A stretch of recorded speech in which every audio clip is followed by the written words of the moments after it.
함께 볼 말씀은 출애굽기 20장 8절 말씀입니다. 함께 한 목소리로 우리가 합독합니다. 시작. 안식일을 기억하여 거룩하게 지키라. 이거 외울 수 있죠, 여러분? 올해 최초로 한번 암송하는 말씀으로 한번 해보도록 합니다. 다시 한번 시작. 안식일을 기억하며 거룩하게 지키라. 한 번 더 시작. 안식일을 기억하여 거룩하게 지키라. 출애굽기 20장 8절 말씀. 아멘. 주일학교를 나온 분들이 이렇게 하더라고요. 여러분 한 주간 기도 많이 하셨습니까? 행복의 첫 번째 단추로 여기서 아멘 나오니까 깜짝 놀랐어요. 잘하셨어요. 행복의 첫 번째 단추를 여러분 기도라고 말씀드렸습니다. 기도 많이 해야 됩니다. 그래서 기도에 대한 다른 말로 이렇게도 말을 합니다. 저를 따라해 봅니다. 기도는 호흡. 우리가 숨을 쉬지 않고서는 절대 살 수 없는 것처럼 우리가 영이신 하나님과 계속해서 소통하고 함께 예배하는 삶으로 살기 위해서는 마치 호흡하는 것처럼 이 기도의 끈을 놓쳐서는 안 된다라는 그런 강조의 말인 것 같아요. 기도는 뭐라고요? 호흡. 자, 그래서 여러분에게 지금 파일이 나갔고 지금 하시면 안 돼요. 여러분. 지금 하시면 안 돼요. 이따가 집에 가셔서 하시길 바랍니다. 오늘 굉장히 많죠? 프린트물도 많고 한 주간을 위해서 제가 이렇게 수고하고 있습니다. 나중에 수고했다고 여러분 커피라도 한 잔씩 꼭 사오시길 바랍니다. 예, 기대하겠습니다. 그래서 여러분 그 기도의 5가지를 월요일부터 금요일까지 하루에 한 가지씩 적어오는 거예요. 아셨죠? 월요일에 하나, 화요일. 그만큼 신중하게 적으라는 거예요. 알겠죠? 오늘 프린트물이 3장이나 나갔어요. 파일까지 해서. 그래서 여러분들이 그것을 적고 매일같이 기도하시고 그 확인란이 있잖아요.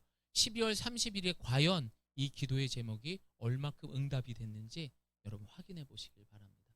모두 하나님께서 가장 선한 방법으로 응답해 주실 줄을 믿습니다. 분명히 응답해 주십니다.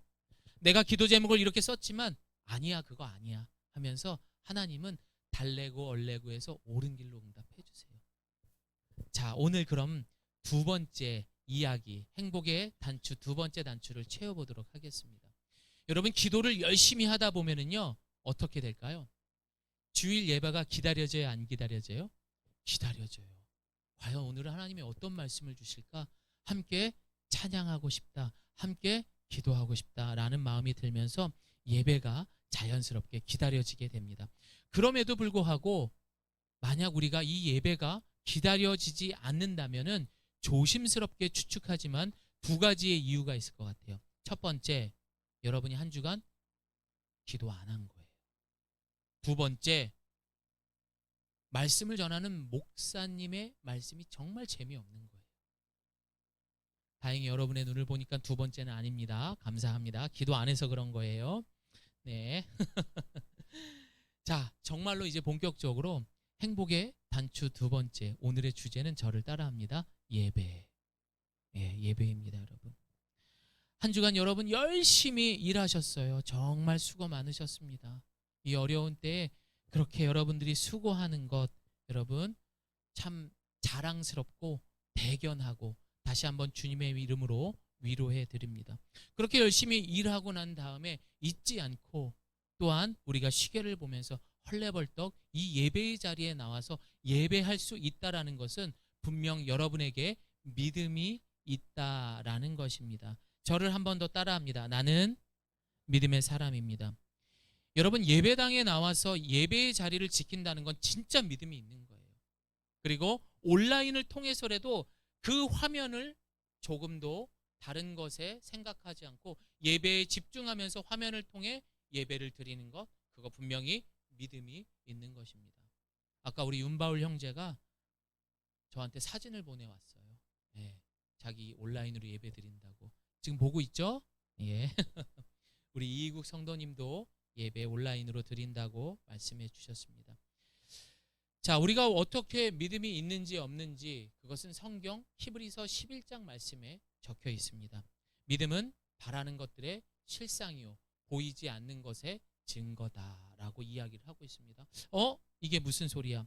믿음은 바라고 볼 수 없는 것들을 확실하게 이루어준다. 맞습니다. 이것을 헬라어 원문으로 보니까 실상이라는 것을 해석해 보면은 팩트가 돼요. 사실이 된다라는 거예요. 다시 말해서 믿음은 바라는 것들, 우리가 바라고 있는 거예요. 되진 않았어. 하지만 바라고 있는 것들이 팩트가 된대요. 보이지 않는 것들이 보이게 된대요. 이게 바로 믿음이라는 거죠.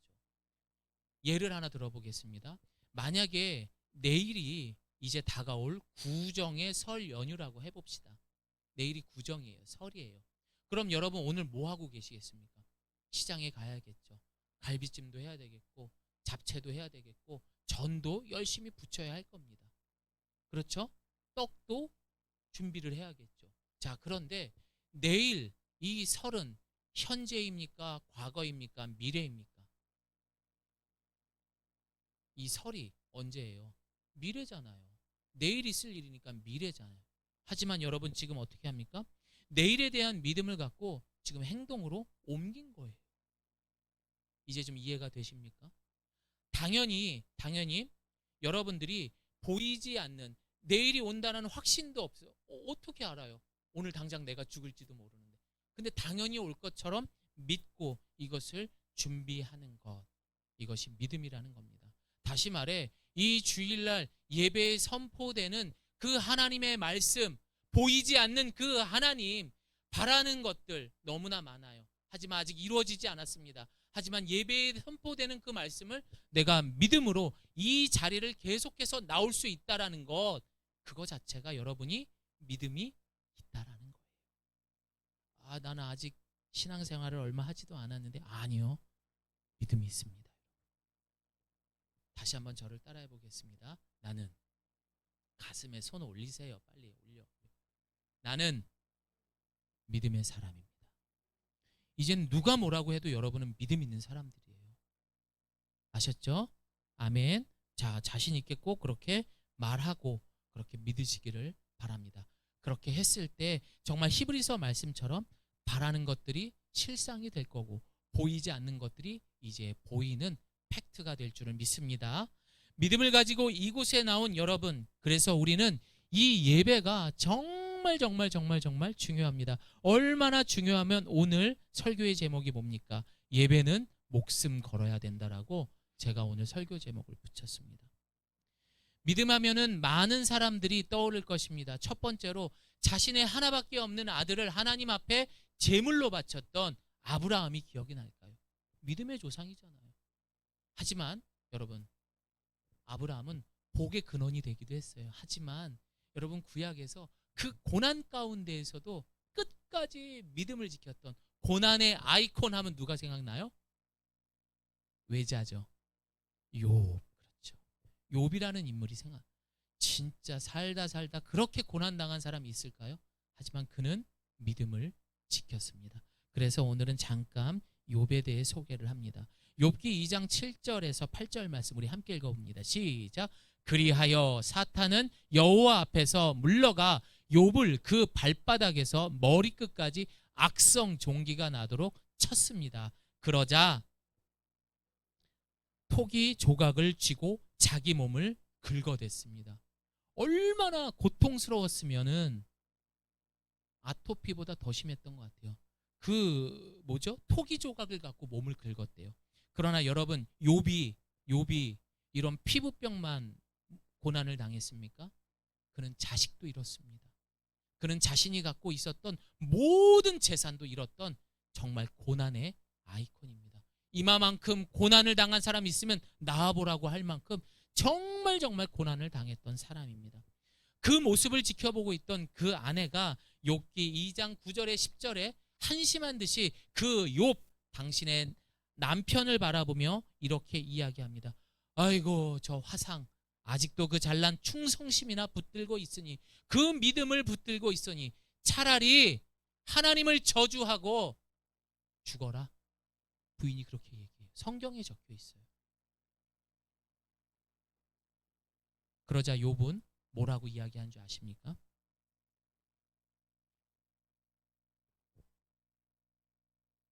정말 어리석은 여자처럼 말하는군요. 그래요. 우리가 하나님께 좋은 것만 받고 고난은 받지 않겠다는 것이요. 이 모든 일에도 불구하고 욥은 입술로 죄를 짓지 않았습니다. 이렇게 성경에 써 있더라고요. 여러분, 우리가 살아가면서 아무리 그리스도인이라고 해도, 아무리 믿음 좋은 목사라 할지라도 고난당하는 사람 없을까요? 그 속에서도 우리가 믿음을 지킬 수 있다는 것, 그것은 정말 대단한 믿음입니다. 그렇게 고난을 당했던 욥이요, 어떻게 그 믿음을 지킬 수 있었는지 우리 함께 욥기 말씀 읽어봅니다. 시작. 욥이 일어나 겉옷을 찢고 머리털을 밀고 땅에 엎드려 예배하며 이르되 내가 모태에서 알몸으로 나왔사온즉 또한 알몸이 그리로 돌아올지라. 주신 이도 여호와시요 거두신 이도 여호와시오니 여호와의 이름이 찬송을 받으실지니이다 하고, 이 모든 일에 욥이 범죄하지 아니하고 하나님을 향하여 원망하지 아니하. 와, 아멘입니까 여러분? 예배였대요. 그가 그 고통 속에서도 그것을 지킬 수 있었던, 여러분들이 이런 어려운 시국에도 이 예배당에 나와서 예배를 드릴 수 있었던 그 믿음, 그 믿음을 지키는 것은 바로 예배라는 것입니다. 사랑하는 성도 여러분, 사람이 어떻습니까? 고난과 환난 앞에서, 소위 우리가 살아가면서 인생의 밑바닥을 경험할 수 있어요, 없어요?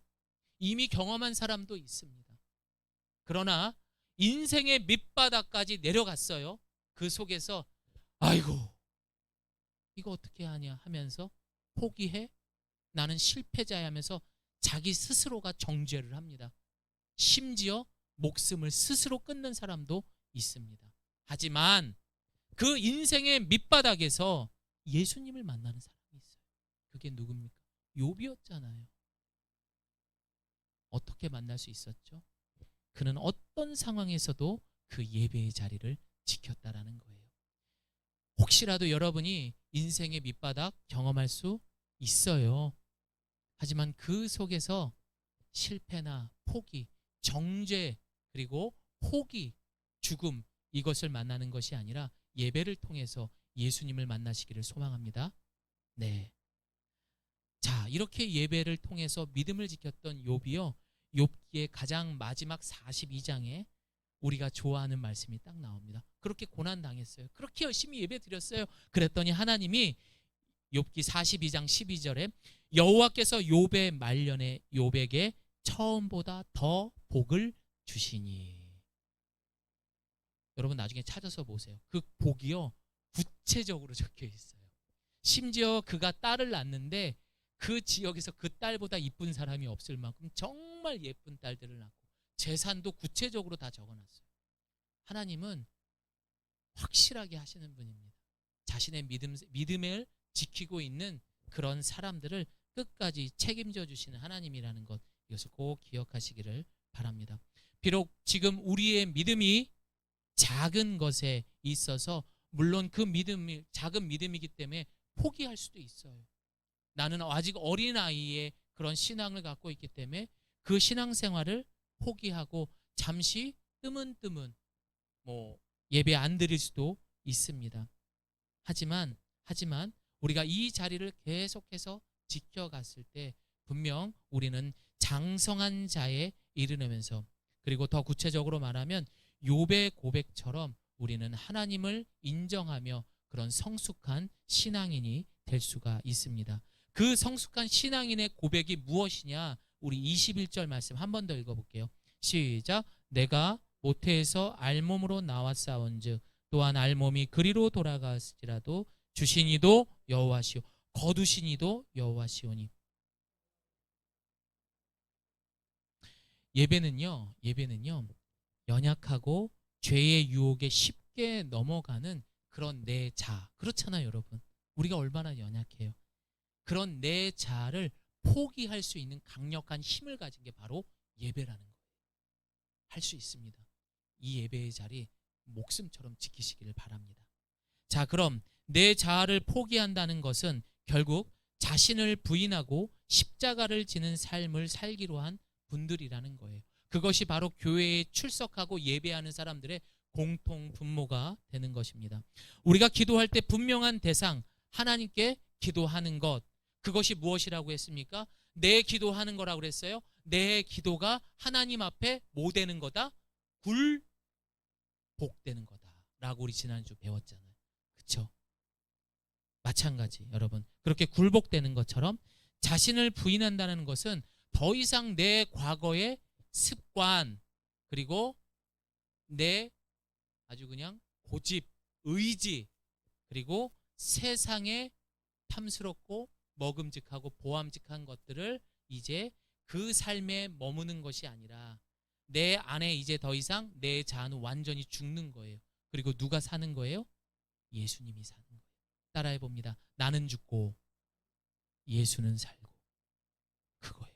그게 바로 자기를 부인하는 그런 삶이 되는 겁니다. 자, 나는 죽고 예수로 사는 삶. 갈라디아서 2장 20절 함께 읽습니다. 시작. 나는 그리스도와 함께 십자가에 못 박혔습니다.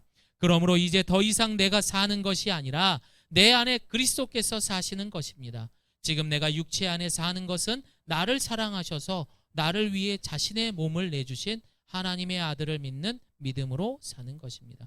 그래서 우리는 과거의 세상에서 배운 습관들을 버리고 새 사람이 되는 거예요. 우리 옆에 사람하고 인사하겠습니다. 당신은 새 사람입니다. 예, 새 사람이에요. 넌 새거 된 거예요. 새거. 예, 새거. 예, 새거가.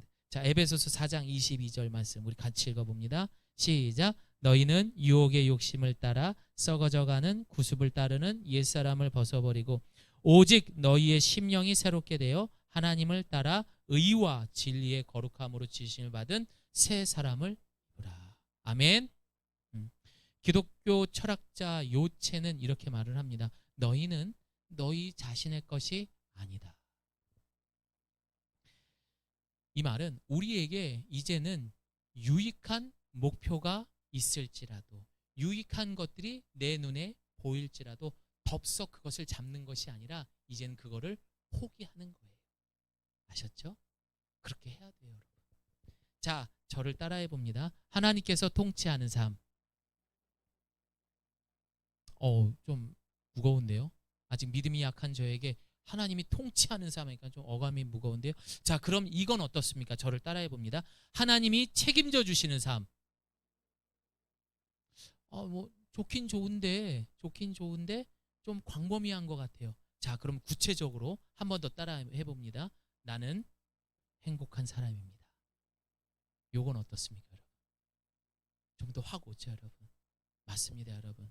여러분의 삶을 이제는 하나님께서 나는 죽고 예수가 사는, 하나님께서 통치하는 삶 속에 여러분의 인생을 책임져 주시고 무엇보다 여러분의 올 한 해를 행복한 삶으로 이끌어주기 위한 그 삶의 가장 기본이 되는 것이 바로 예배.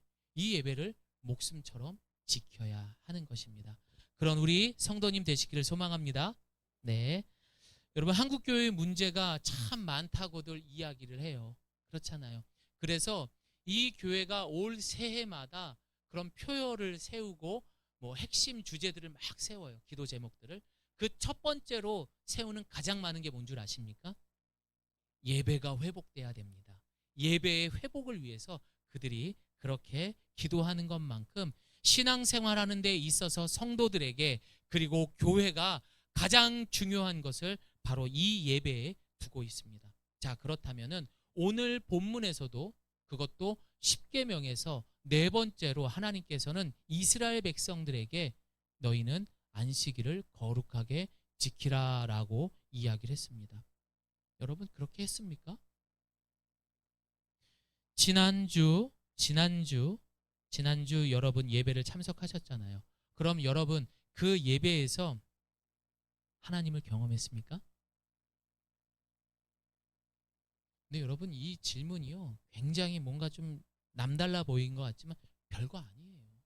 내가 말씀을 듣고 나의 마음에 찔림이 있고 그걸 가지고 내가 진심을 다해서 기도하고, 그리고 내가 나는 역시 그리스도인이야. 그렇게 하나님을 고백하면 하나님 만난 거예요. 그때 막 눈물을 막 쏟아야 되고 막 죄야 막 이런 보여지는 것에 여러분 너무 쫄지 마세요. 하나님은 꼭 그런 하나님만 있는 하나님이 아니라는 것도 꼭 기억하시고, 저는 제가 봤을 때 지난주에 여러분 모두가 하나님을 만난 것 같습니다. 아멘이죠? 예. 그러나 매주 하나님을 못 만나는 사람들, 형식적으로 온라인 예배를 드리고 형식적으로 이 예배당에 나와서 예배하는 사람들이 참 많습니다. 자, 이것은 그들의 태도에 문제가 있습니다. 자, 그래서 건강하지 못한 교회와 성도, 그리고 건강한 교회와 성도, 이렇게 갈리게 되는 것입니다. 그림 하나 볼까요? 우리의 예배의 태도는 어떻게 해야 됩니까? 마태복음 말씀 함께 읽습니다. 시작.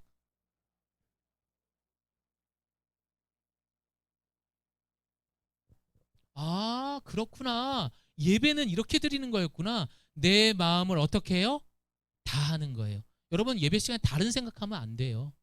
그리고 예배는 어떻게 해요? 목숨을 다해서 다 드리래요. 그리고 또 어떻게 해요? 뜻을 다해야 돼요. 그리고 하나님을 가장 사랑하는 마음으로 예배하는 것, 이것이 우리 예배 드리는 태도입니다. 여러분 아시겠죠? 자, 그럼 첫 번째 우리가 이 예배에 대해서 알아보도록 하겠습니다. 먼저 이 예배라는 것에 대해서 여러분에게 질문하게 되면 뭐라고 대답하시겠어요? 병길 형제, 예배가 뭐예요?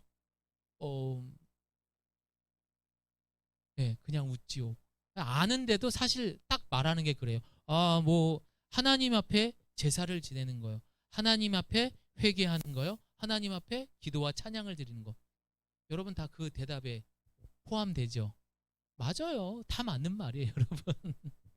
그러니까 여러분, 제가 이렇게 질문했을 때는 당황하지 말고 편안하게 대답하시면 됩니다. 예배는요, 일방적으로 드리는 게 아니라 서로 소통하는 거예요. 아시겠죠?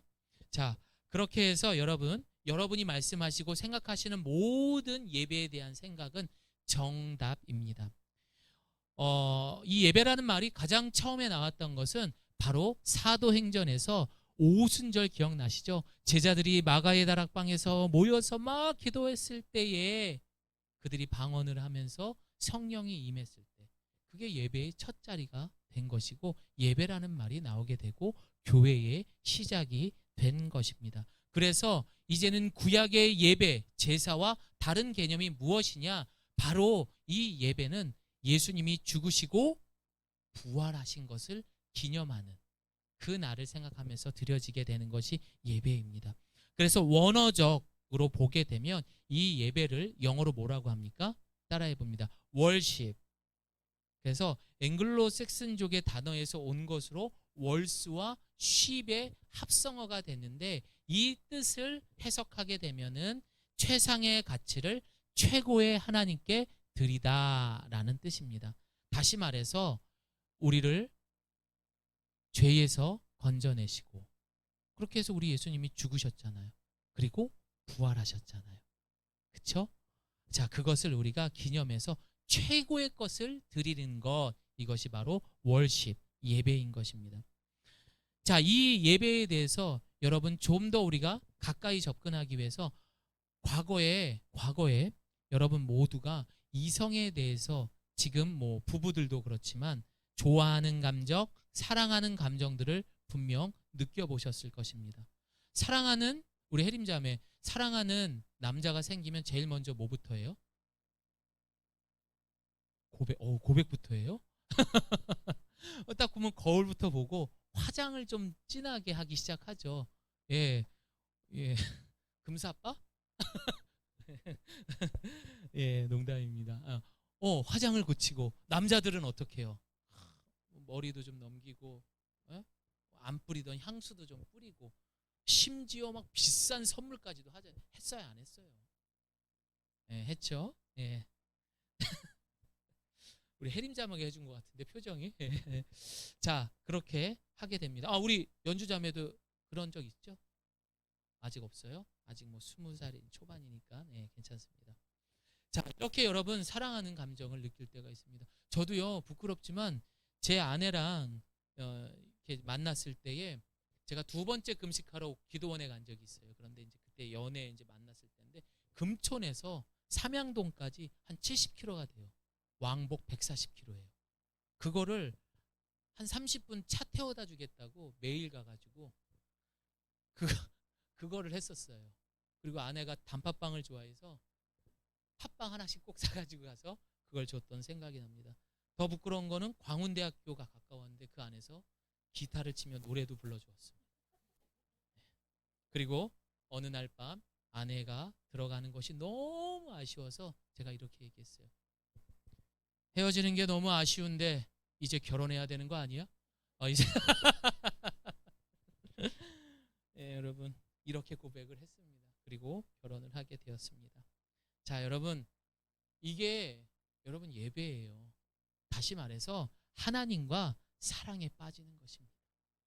헤어지기가 싫은 거예요. 그래서 중국의 한 선교사님이 이제 그 몰래, 중국은 사실 예배드리는 것들이 공식적인 것들이 모두 폐허가 됐어요. 그래서 어느 날 이제 몰래 이제 그곳에 있는 지하 예배에 가서 예배를 드리는데, 목사님 설교 말씀은 최대한 길게 해주십시오. 그래서 이 목사님이 작정을 하고 2시간 반짜리를 준비했대요. 이 정도면 한국 사람들은 기절하지. 어디 뭐 이 정도면 그러고 갔대요. 그랬더니 이분이 2시간 반을 설교하고 지쳐서 이러고 있는데, 자 이제 몸풀기가 끝났다. 어쨌든 결론부터 얘기할게요. 8시간을 설교를 하고 오셨대요. 8시간. 자기가 알고 있는 내용은 다 얘기하고 왔대요. 근데도 그 자리를 움직이지 않고 그 중국의 지하 예배당에서 예배하는 성도들이 그렇게 예배를 사모했다라는 그런 간증을 들었습니다. 저를 따라합니다. 예배는 하나님께 아낌없이 드리는 것. 그거예요. 그게 예배인 것입니다. 그리고 이 예배는 보이지 않는 하나님과 소통하는 시간인 것입니다. 하나님은 최초의 인간 아담과 하와를 지으셨어요. 여러분, 아담과 하와를 창조하셨을 때 그 당시에 예배가 있었을까요? 없었을까요? 없었죠. 늘 하나님과 만나면서 이들이 소통했었잖아요. 심지어 이들은 하나님의 형상대로 지음을 받고 그렇게 소통하는 존재로 만들어졌고, 하나님은 그의 삶 가운데의 중심을 하나님으로 그 에덴 동산을 통치하셨기 때문에 그 자체가 예배의 삶이 된 거예요. 여러분들도 이 문 밖을 나가서도 늘 하나님과 소통하면서 지내는 것, 그렇게 했을 때에 우리도 에덴 동산에 늘 함께하는 예배의 삶이 되는 것입니다. 아멘입니까? 그래서 우리는 늘 그렇게 살아야 돼요. 아, 내가 월요일도 예배 드리는 것처럼 사는구나. 화요일도 예배 드리는 것처럼 사는구나. 하지만 이들 가운데에 죄가 들어왔습니다. 그리고 창세기 3장 8절을 보면 그들은 여호와 하나님의 낯을 피하여 동산나무 사이에 숨게 되었습니다. 하나님과 인간 사이가 갈라지면서 이들은 더 이상 소통하지 못했습니다. 그리고 점점 더 멀어지게 되었습니다. 더 이상의 소통의 방법은 없었습니다. 그리고 인간은 점점점 타락하게 됐고 그들은 생명이 아닌 죽음의 길로 가게 되었습니다. 그러나 하나님은 우리를 사랑하십니다. 아멘입니까? 우리 함께 말씀 읽어봅니다. 시작. 하나님이 세상을 이처럼 사랑하사 독생자를 주셨으니 이는 그를 믿는 자마다, 하나님께서는 우리를 너무 사랑하셨어요. 그래서 화목제물, 하나님과 화목할 수 있는 화목제물로 독생자 예수 그리스도를 죽임으로 우리와 소통할 수 있게 하셨던 거예요. 하나님의 사랑하면은 누가 떠올라야 돼요? 예수 그리스도가 떠올라야 돼요. 그러나 그 예수님이 죽으셨어요? 사셨어요? 3일 만에 부활하셨어요. 그것을 기념하는 시간이 예배의 시간인 거예요. 주일 예배의 시간인 것입니다. 그래서 이 예배 시간에는 내가 기도도 하고 그 하나님 앞에 찬양도 하고 그리고 말씀을 들음으로 인해서 이 모든 소통하는 시간, 이것이 진정한 예배가 되는 것입니다. 사랑하는 사람을 만나고 그리고 진심으로 소통하는 것, 이것이 예배인 거예요. 아까 이야기했잖아요. 사람들이 그 밤에 뛰어다니던 운동을 하던 상관없이 내가 사랑하는 사람 앞에서 기타 치고 노래도 했잖아요. 이 시간에 여러분이 울어도 돼요. 손을 올리고 찬양해도 괜찮아요. 부르짖어도 됩니다. 일어서서 손을 올리고 찬양해도 돼요. 무슨 상관이에요? 사랑하는 하나님과 예배의 자리인데. 다시는 주변을 신경 쓰지 말고 여러분이 마음껏 이 시간에 찬양하고 기도하고 말씀을 들을 수 있는 그런 예배의 시간이 되시기를 바랍니다. 아멘. 자, 그럼 이렇게 질문하는 분들이 있어요. 혼자서 인터넷으로 예배드리며 이런 것도 괜찮습니까? 라고 얘기하시는 분도 있어요. 사실은 이제 비대면 예배가 되면서 저는 그런데 그렇게 구별을 해요. 예배에 정말 훈련이 된 분들은 그분들은 저는 인터넷 예배 드리라고 하고 인원 제한 수는 이제 신앙생활을 얼마 하지 못한 분들이 나오라고 저는 그렇게 하려고 합니다. 왜 그렇습니까? 여러분, 일단 우리가 이 자리에 꼭 나와야 하는 거는 우리는 너무 약해요. 약하잖아요, 여러분. 그래서 이 교회라는 공동체에 나와서 다른 사람들과 함께 예배하는 그 분위기가 사실 중요합니다. 제가 분위기라고 말해서 오해할 수 있습니다. 그러나 여러분 잘 들어보세요. 혼자서는 여러분 다이어트도 실패하잖아요. 다이어트보다 더 힘든 게 뭔지 아세요? 믿음 지키는 거예요. 그 예배 시간 지키는 게 다이어트 하는 것보다 더 힘들어요. 왜냐하면 이 사탄이라는 놈은요, 우리가 예배의 자리로 무슨 일 있어도 못 나가게 해요. 잘 지내던 부부도 그날 아침에 싸우게 해가지고 예배당 못 가게 한다니까요. 꼭 무슨 일을 만들어서라도 그 예배의 자리로 못 가게 해요. 그럼 어떻게 합니까? 아까 우리 주일학교 아이들한테도 설교했지만 마치 핸드폰을 아무리 좋은 핸드폰이 있어도 배터리가 없으면 그게 쓸모 있습니까? 없습니까? 그 상태로 월요일을 맞게 하는 거예요. 충전이 안 된 상태의 그 핸드폰을 가지고 일상생활로 내보내는 거예요. 그러니 그게 어떻게 되죠? 우리는 감정적이고요, 즉흥적입니다. 그리고 그 상황에 따라 변하는 것이 우리의 모습인 겁니다. 맞아요, 안 맞아요? 기분에 따라서 하잖아요. 어느 날은 막, 어느 날은 에이. 그래서 이 신앙을 지켜주는 제도, 뭐라고요? 제도. 이 제도로서 그것에 형식을 부여하는 것이 중요합니다. 아직 내가 신앙생활을 좀 시작했다. 아직 나는 좀 믿음이 약한 것 같다. 그렇다면 여러분, 그 제도로서 그것에 형식을 부여하는 이 주일 예배에 나오셔서 여러분은 예배를 드리셔야 하는 겁니다. 다시 말해, 물이 있으면 담을 뭐가 필요해요? 그릇이 필요하잖아요. 그러면 신앙이 있으면 그 신앙이 이제 생겼으면 뭘 담아? 교회에 담아야 돼. 이 예배에 담을 수 있어야 돼. 그래서 여러분이 담아야 하는 신앙의 그릇이 무엇이냐? 일단은 예가교회인 줄 믿습니다. 이곳에 여러분의 그 신앙을 잘 담아서 잘 성장하시기를 바랍니다. 두 번째입니다. 예배의 중요성이에요. 정말 유치한 제안이 될 수가 있어요. 만약에 잘 들어보세요. 매주 오전 7시 32분 30초에 몇 시요? 7시 32분 30초에 토요일에 요 앞에 있는 역천역 6번 출구에 가면 한 명당 9시간씩만 강의를 들으면요 1,000만 원을 준대요. 여러분 가겠습니까? 안 가겠습니까? 좋아. 1억을 준대요. 1,000만 원 하니까 뭐 1,000만 원쯤이야. 1억을 준대요. 그럼 9시간이 아니라 10시간 들어야 안 들어요? 하잖아요, 여러분. 솔직히 저도 갈 것 같아요. 3명이 가면 3억을 받고요. 5명이 가면 5억을 받아요. 일주일 만에 9시간만 버티면. 그럼 어떤 사람이 그러겠죠? 아니 선생님, 저희 뱃속에 아기가 있는데 얘도 좀 챙겨주시면 안 돼요? 오케이 그럼 밥만 드릴게요. 무슨 수를 써서라도 다 받아가려고 할 겁니다. 여러분, 그게 잘 보여준 영화가 뭡니까? 지금 전 세계적으로 난리가 났던 오징어 게임 아닙니까? 목숨을 바쳐서라도 돈 가져가려고 하잖아요.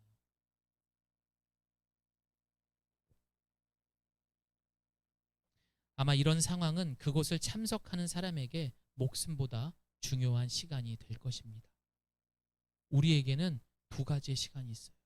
하나는 크로노스의 시간, 하나는 카이로스의 시간. 크로노스의 시간은 인간의 시간이라고 말해요. 그리고 카이로스의 시간은 하나님의 시간이라고 말합니다. 크로노스의 시간은 예를 들어서 1년 365일 중에 우리 박 집사님 우리 내일 저녁 식사합시다. 6시 반에 식사하죠. 이렇게 시간을 정할 수 있어요, 없어요? 있잖아요. 이게 크로노스의 시간인 거예요. 그럼 카이로스의 시간은 우리가 2021년을 보냈어요. 그럼 2022년을 만들고 2023년을 만들고 이거 인간이 할 수 있어요, 없어요? 못하죠? 우리 마음대로 못합니다. 이게 바로 하나님의 시간, 카이로스의 시간인 것입니다. 다시 말해 이 예배의 시간은 카이로스의 시간인 거예요. 어느 잔치집이 있습니다. 보니까 70이 정도 된 그 칠순잔치 한 여사님이 4남매를 키우고 그 자식들로부터 해서 이제 감사하다면서 막 노래도 나오고 그렇게 잔치집이 있었습니다. 그 어머니의 생일날 자세한 이야기를 좀 들어봤어요. 알고 봤더니 이 어머니가 30살에 과부가 된 거예요. 남편이 암으로 일찍 돌아가시게 되면서 죽기 한 달 전에 아내 보고 이야기를 합니다. 여보, 우리 여행 한번 가봅시다. 그럼요, 가요. 그래서 바닷가도 가고 또 산도 가고 그렇게 다녀오고 이제 집으로 돌아오는 길에 남편이 아내의 손을 꼭 잡아줍니다. 따뜻한 온기가 느껴지는 거예요. 그리고 그렇게 그 손을 1시간을 꼭 잡아줍니다. 여러분, 그 1시간 손 잡아준 것이 이 70 먹은 할머니의 40년을 견디게 해준 거예요. 여러분, 이게 바로 카이로스의 시간이라는 거예요. 여러분들이 모든 것들을 제쳐놓고 이 시간에 나와서 드려지는 1시간, 1시간 반의 이 카이로스의 시간, 이 시간이 우리에게 다가오는 고난, 핍박, 그리고 억울함, 포기하고 싶었던 그런 우리가 만들어놓은 죄로 만들어놨던 그 크로노스의 시간들을 이겨낼 수 있는 카이로스의 시간, 그것이 바로 이 예배인 줄을 믿습니다. 그래서 우리는 이 예배를 목숨처럼 지켜야 돼요. 이제 말씀을 마무리합니다. 하나님은 오래전 광야의 삶으로 너무나 지쳐 있었던, 사실 그렇게 지친 것도 아니에요. 한 3개월 만에 이제 하나님께서는 모세를 불러가지고 시내산에서 이들이 이 광야의 삶에서 잘 견뎌내기를 바라면서 무엇보다 너희들이 하나님의 거룩한 백성이 되기 위해서 10가지의 계명을 주셨어요. 그게 뭐예요? 10계명이에요. 그리고 너희들은 4번째 안식일을 거룩하게 지켜라 라고 말씀하셨던 거예요. 이것은 내가 너희들보다 강한 신이기 때문에 내 뜻에 따라, 이게 아니에요. 안식일을 주신 이유는 너희가 너무 행복하게 살길 원했기 때문에, 하나님의 방법대로, 가장 선한 방법대로 살길 원하셨기 때문에 우리에게 10계명을 주셨던 거고 안식일을 지키라고 말씀하셨던 것입니다. 사진 한 장 보여주세요. 여러분, 이게 어디입니까? 지하입니다. 북한이고요. 북한에서 지금 이렇게 예배를 드리고 있어요. 어떻습니까, 여러분? 그리고 저 위에는 예배드리다가 끌려간 기독교 신자들이 끌려가서 처형당하는 그런 장면들을 담은 거래요. 뭐 저도 그런 이렇게 연결된 게 없어가지고 그 구글에서 이제 사진들을 가져온 건데 이런 이미지들이 있더라고요. 어쨌든 이들이 예배 드릴 때는 목숨 걸어야 돼요, 안 걸어야 돼요? 목숨 걸어야 된다는 거죠. 하지만 그들이 목숨 걸면서도 그 예배의 시간을 지키는 것은 카이로스의 시간 때문입니다. 그래야만 이 배고프고 이 힘든 그들의 삶을 지켜줄 수 있기 때문인 겁니다. 사랑하는 성도 여러분, 오늘 이 시간부터 여러분 모두가 목숨 거십시오. 무엇에? 예배에. 올 한 해 여러분 이제 2번 예배 드렸어요. 앞으로 52번 남았습니다. 성탄절 예배까지. 그 모든 예배를 완주하셨을 때 하나님께서는 마치 70 먹었던 4남매를 키우셨던 그 할머니가 40년을 그 힘든 상황에서 견뎌왔던 것처럼 이 인생길도 여러분이 능히 이겨내실 줄을 믿습니다. 우리 함께 기도하겠습니다.